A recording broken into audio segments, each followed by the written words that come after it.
You're live, but I'm feeling dead. It's the Aaron Zero show with another edition of today's noise because you have to hear all the noise because you're already full of it. And what do we have today? I believe it's the 33rd day of the Iran war, useless bloody war, which Mr. Trump started. And now Mr. Trump has told his allies, the NATO people, that they should decide and get the Strait of Hormuz reopened, and that he's thinking of leaving the NATO uh, grouping, which was formed about 80 years ago at the end of World War II. And every American president has respected that alliance and has tried to improve upon it. Here we have a guy who wants to break the alliance. Probably not, they're not paying him enough money because everything is about the money. That's how it works with Mr. Trump. And in the end, that's going to be his undoing. That's my feeling. So the NATO countries, with Mr. Keir Starmer of UK, are holding discussions, and I believe UAE is also invited there to reopen the Strait of Hormuz, and possibly, I guess, they will go as a joint meeting to Iran and ask them to open the strait. Iran already has said that those it considers its friends would be allowed to use the strait, and those it considers its enemies will not. They'll be sunk to the bottom of the ocean.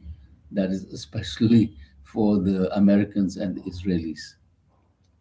And of course, the Americans and Israelis are monsters.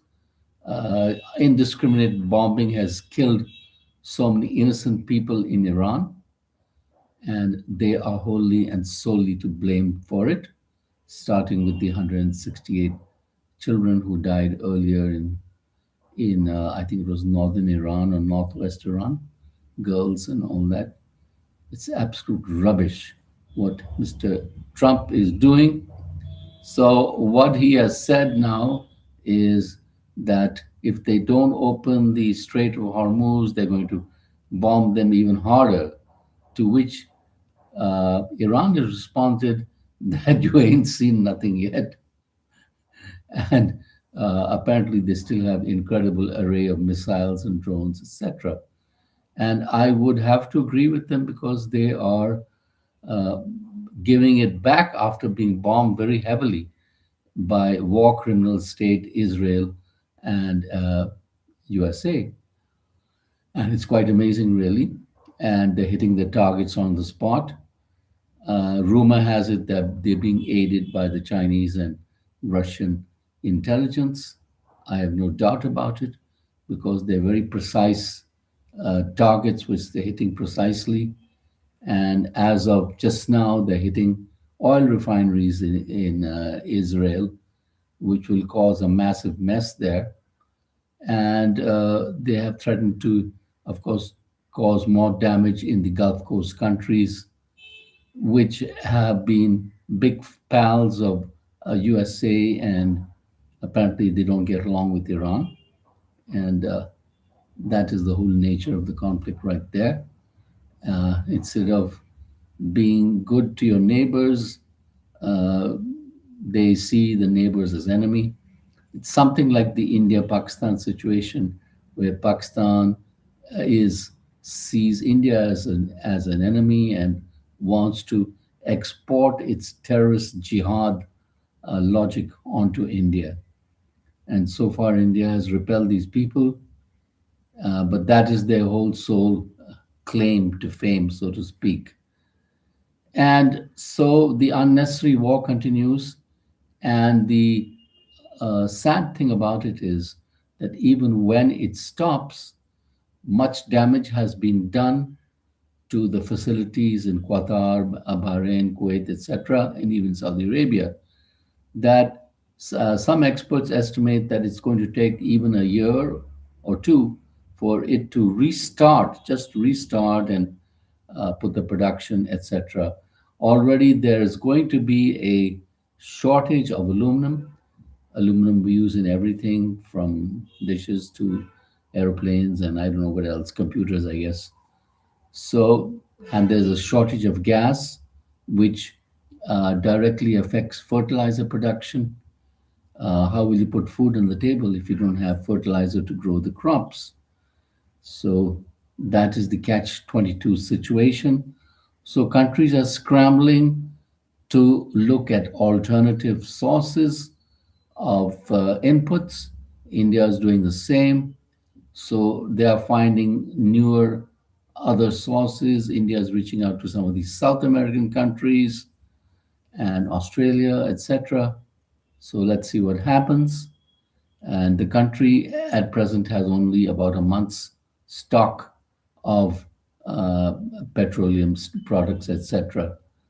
And because it's a rapidly growing economy, it's using a lot of the raw materials. Same is the case with China. So China, of course, is much more developed. And my feeling is, of course, both the countries, that is India and China, will be turning to Russia to balance out the oil imports and gas and stuff like that. Though I believe India has signed contracts with US companies for gas and things like that. So much ado about nothing. Uh, as many people have said again and again, Iran was about to sign a peace agreement with USA weeks ago, and then suddenly Mr. Trump decided to about face, uh, and I think that was entirely due to Israel prodding, because Israel is a war criminal country, and Benjamin Netanyahu is a war criminal, and at his bidding and at his wanting, he wanted to kill all the establishment of the Iran, the leadership establishment. So they went and dropped a bomb on uh, the Ayatollah Khamenei, who was what actually against nuclear weapons. Can you believe that? So they went and killed the person who's against nuclear weapons.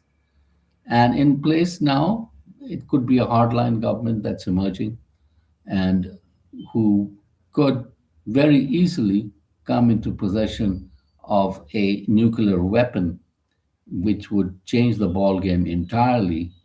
And then Israel will have to think about 10 times or 20,000 times before attacking Iran. So it's a fluid situation, it's a changing situation, and countries are trying to uh, develop with it and see what goes on. Indian expats are very much affected because how can you work in Dubai or whatever with bombs flying about or missiles flying about? It's dangerous. But they're also a main source of uh, remittances to India. And I believe at last it was about $138 billion. So that's money India can use. While, of course, luckily, Indian industrialization and progress is going full steam, and it won't be long before India is a $5 trillion economy. That's quite certain for that. And of course, the huge Indian market is ever expanding as more and more low class people go into the middle class and middle class people go into the higher class, so to speak. More buying power is slowly evolving in India. And it's fascinating to see how India has changed. You have a large tech sector that is exploding now, and which was not there before, at least not about 30 years ago. It was not there. And of course, the other sectors, automobile sector and other sectors, very much developing at a very fast pace. You have AI, which is also contributing to that development. So exciting things are happening in India. And the very fact that you could make $1 billion in India means you do not have to go elsewhere or wait for some stupid visa for 2 years and be treated like piece of shit in some country which doesn't really want you. So it's quite amazing if some people can make $1 billion right in India without even leaving the shore. And I was looking at the e-commerce platform Blinkit, and I believe both the owners are worth $1 billion each. So hurrah for them and people like them. And they are a signpost that it can be done right here in India, and you don't have to travel anywhere. As for the education uh, point of view, I would agree with a lady who had made a video and saying that Singapore is supposed to be a good place for our young people to study. It's close by. So I think a lot of our young people should look at Singapore and the countries here in Asia side, Singapore, Japan, etc. Um, and then they could study there and come back in record time. It'll be good for them, closer to home, closer to parents, etc. And on the Indian news, what do we have? There was a photo of PM Modi plucking tea leaves in an Assam tea garden.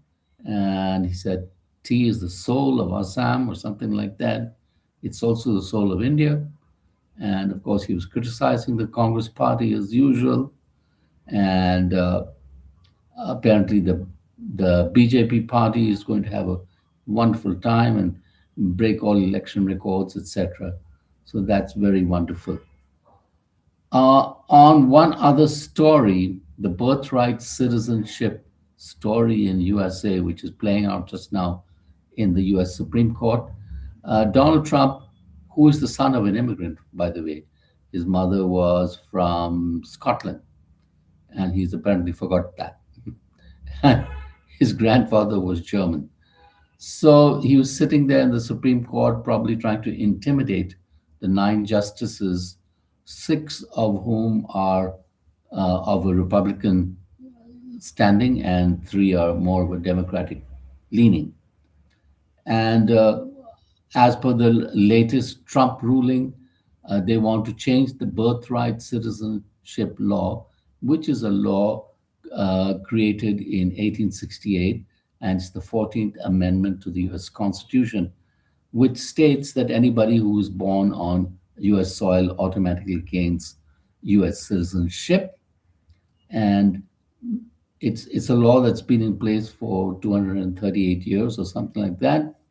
And Mr. Trump and his people want to change that and change it that only if one of the parents is a US citizen or a green card holder, then only they can get the automatic citizenship.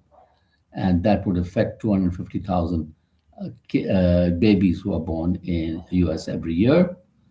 And it's a extremist rightist agenda.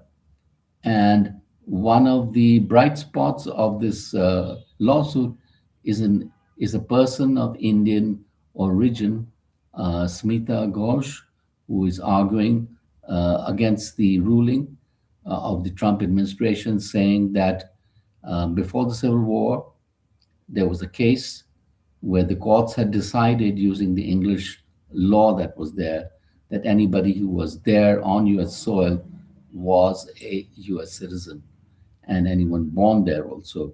So she's using one of those clauses to bolster the argument for birthright citizenship. And I don't think it will be changed.